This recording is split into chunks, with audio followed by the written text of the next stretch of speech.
Good evening, YouTube. It's Gene with Backdraft Trucking 2. Eventually, I'll get into a little bit more of showing you where we're going, but right now, I just want to give you a little bit of a background on me and my experience in the trucking industry. I started in 2013, got my CDL. Before that, I was a licensed plumber. Now, I drive truck for a living. I kind of still do plumbing and a little bit here and there, but not as much as I used to. Trying to get away from it because as everything, things change, and the plumbing industry did not change for the better; it changed for the worse. But just to give you a little bit of my knowledge of the trucking industry, I grew up as a plumber. I had a grandfather that owned a trucking company. Later, as I just stated, I got away from the plumbing end of it. 2013, went to school, went to a wonderful school called NTTS in Buffalo, New York. I went for 602 hours. That's 6 weeks or 6 months of school, pretty much. It was Monday through Friday. Every day you could have missed one day. If you miss a day, you'd have to find a way to make it up, and it was not easy because you couldn't go on the weekends.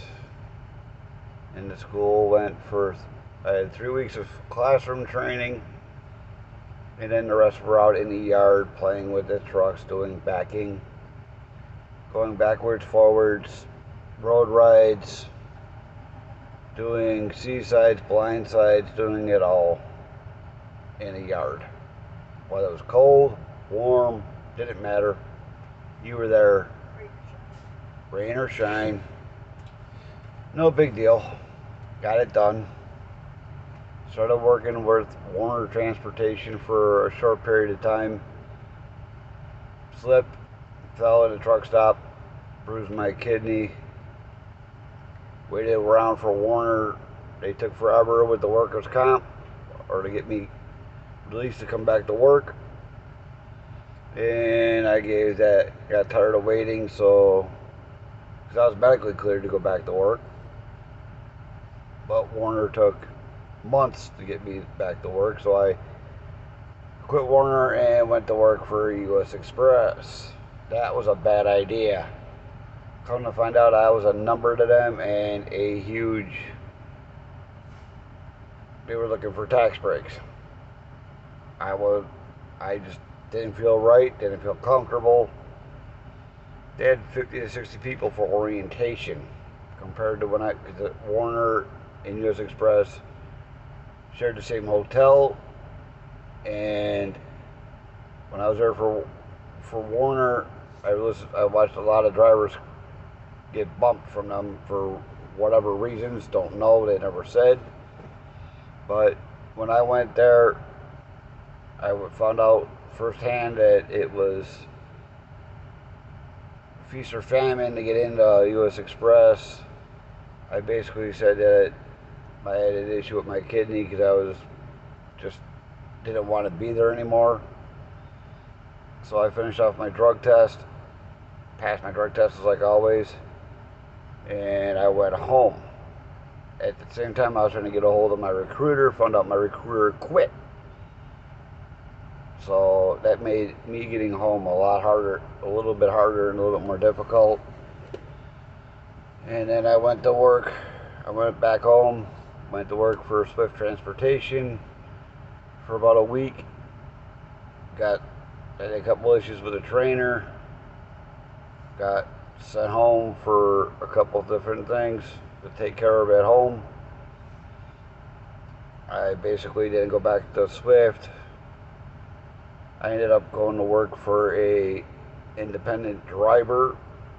He taught me a lot of the ropes, especially running paper logs. I learned how to I was driving a 13-speed Freightliner, 1995 Freightliner long hood. Beautiful truck. Then I drove his 1995, he had two identical trucks. One was a 13 and one was an 18 speed, both with cat engines. Beautiful trucks. Phenomenal fuel economy. He showed me how to drive those trucks and treat them like gold. He later decided that he was no longer going to be in the industry anymore. He wanted out. Couldn't blame him. He was driving for almost 65 years. He started driving at a very young age. So I learned a lot through him. He passed a lot of his knowledge on to me. And then I went back to Swift Transportation, on and off as a company driver and as a lease operator through Swift Transportation. Yes, I did no way to own lease through Swift Transportation. But at the same token, I ran a lot of miles with Swift. When I was a company driver, I made decent money. As a lease operator, I made nada. And I worked for a couple other companies. I'm not mentioning names because I don't know if they're around anymore, and I just don't feel like mentioning their names.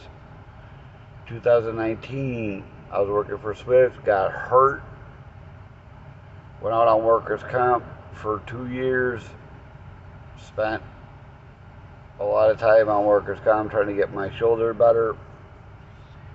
Left. I was not able to go back to Swift because of my workers' comp case. It wouldn't let me come back. So I ended up applying to a couple different companies, but spent most of the year trying to make sure I was 100% to go back to work. And I ended up at Crete Transportation. Crete, Schaefer, Hunt. Phenomenal, great people. I haven't had too many issues. This is my opinion, my views of what I've seen so far working for. I'm on the Crete side. I haven't had much. Some people may find that they had issues with Crete or Schaefer or Hunt. I don't know. But from my experience so far, and I've only been here since August of last year, I'm sorry.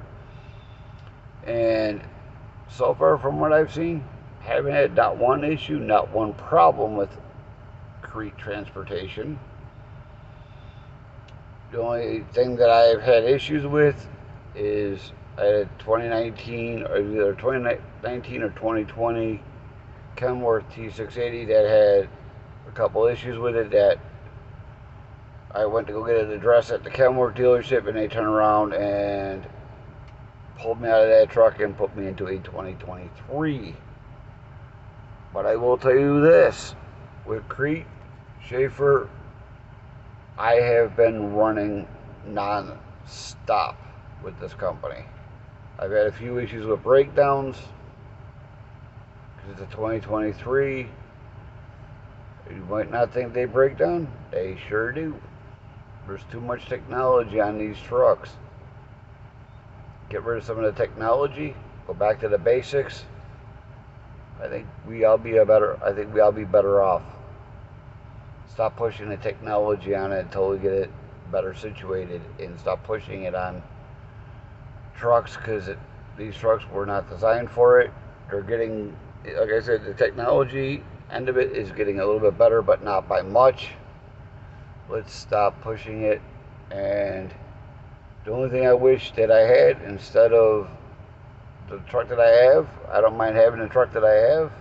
I just wish it wasn't an automated truck. I wish it had a manual in it. The manual, by me, is by far more comfortable. I've noticed a lot of different issues with the automated transmission and how it shifts, but that is probably because of the way these carriers actually change it, thinking they're going to get better fuel economy, when you get the same fuel economy if you would stop changing it. You get better fuel economy. These trucks were designed, especially with a Cummins engine in it, they're designed to run better and be more fuel efficient. But like I said, all these companies see the big dollar signs. I understand that they're paying millions of dollars in fuel costs, but if you take the time out and leave the truck spec the way it was originally spec'd, you'll find out that you'll get better fuel economy. And stop being like everybody else and following suit that everybody's going to automated transmissions. Give some manuals, give them to the drivers that want them. Ask them when they fill out their application. Do you prefer manual or an automated? That's all you gotta do is ask. To me, I'll take a manual all day long, especially if it's a Cummins. With the fuller transmission, preferably a 13-speed manual, because manual to me I like better. I got better control over it, better control over the truck. I can put the gears in what gear I think it should be in, not what an automated transmission, which is ran by a computer, which does need to be updated periodically for it to run efficiently. Just like the new dash that Kenworth and Peterbilt came out with, and I believe Freightliner has a similar dash. These dash requires updates. Oops, who thought of that at Kenworth and Peterbilt? Who's the engineer at Packard that thought this was a good idea? How about we go back to the original dash that worked without having to be updated all the time? But you live and you learn and keep going on. But like I said, if anybody's looking for a job in the trucking industry, you want to run constantly, Crete, Schaefer, Hunt, good fit. If you like to run constantly. I average decent miles. I'm not going to tell anybody what I get paid cents per mile, because to me it's my business. And if you want to know, all you got to do is contact a recruiter at Crete, Schaefer, and Hunt, depending on which division you want. I strongly recommend reaching out to them and discussing it with them. But with that, I also have to put a shout out to a new subscriber that came out on board. His name is the Tourette's Trucker. He is a phenomenal, awesome guy. I've seen him before he was on YouTube. I've had chances to meet with him and never really knew he was YouTube until I seen him at a Target in Amsterdam, New York. I've seen him a couple times at that he used to run Target a lot. He is a phenomenal, awesome guy. Check out his YouTube. It's the Tourette's Trucker on YouTube. Great guy. He gives a lot of informational advice, especially now that he's doing hazmat on the tankers. If you go back and check out some of his other videos, you'll see that he was doing the cruise ships down in Miami and down in the ports down in Florida. But I do recommend checking him out. He's well worth watching. He gives the new meaning to the word hard work, and also work smarter, not harder. That's what a lot of people need to learn how to do, is work smarter, not harder. Take the time out and learn to do it the right way. Take your time, no rush, enjoy life. You can't enjoy it, you're not enjoying life, you're grumpy and miserable, you're never going to enjoy life.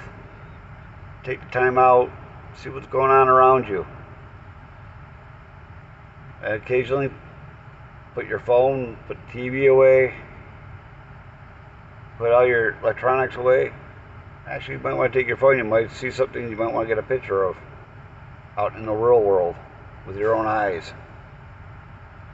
You know, the world is a beautiful place if people would stop and just take a look and see what's going on around you. Enjoy it. Life is short. Enjoy it and have a good life. Let's stop complaining and get on with enjoying life and treat each other kindly. For that, that's all for tonight, and see you on the next one.